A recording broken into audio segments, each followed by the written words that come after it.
ঈদের ছুটিতে সরগরম হয়ে উঠেছে মৌলভীবাজারের পর্যটন স্পটগুলো। পর্যটক সমাগমে মুখরিত চারদিক, কেউ ব্যস্ত আড্ডা গানে, কেউ আবার সেলফিতে। দল বেঁধে পরিবার নিয়ে ঘুরছেন অনেকেই।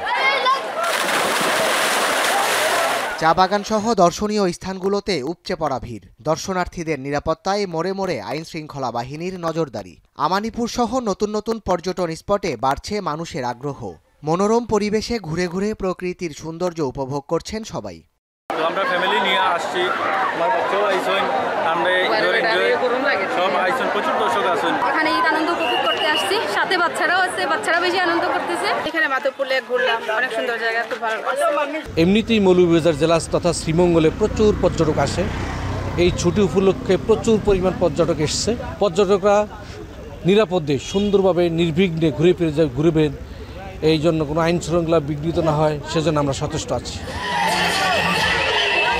জেলার প্রায় 1.5 শতাধিক হোটেল, মোটেল, রিসোর্ট ও কটেজ শতভাগ বুকিং হওয়ায় খুশি ব্যবসায়ীরা। প্রশাসনের পক্ষ থেকেও নেওয়া হয়েছে সর্বাত্মক নিরাপত্তা ব্যবস্থা। হোটেল রিসোর্ট সংশ্লিষ্ট ব্যবসায়ী যারা আছেন, পরিবহন সেক্টরে যারা কাজ করছেন, যারা গাইড অ্যাসোসিয়েশনের সাথে যুক্ত আছেন, এই ঈদের লম্বা ছুটি থাকায় টানা 2-3 দিনের যে বুকিংটা পেয়েছেন, সেক্ষেত্রে ক্ষতি অনেকটাই পুষিয়ে যাবে বলে আমরা মনে করছি। শুধু লাউয়াছড়াতেই ঈদের 3 দিনে রাজস্ব আদায় হয়েছে 5.5 লক্ষাধিক টাকা।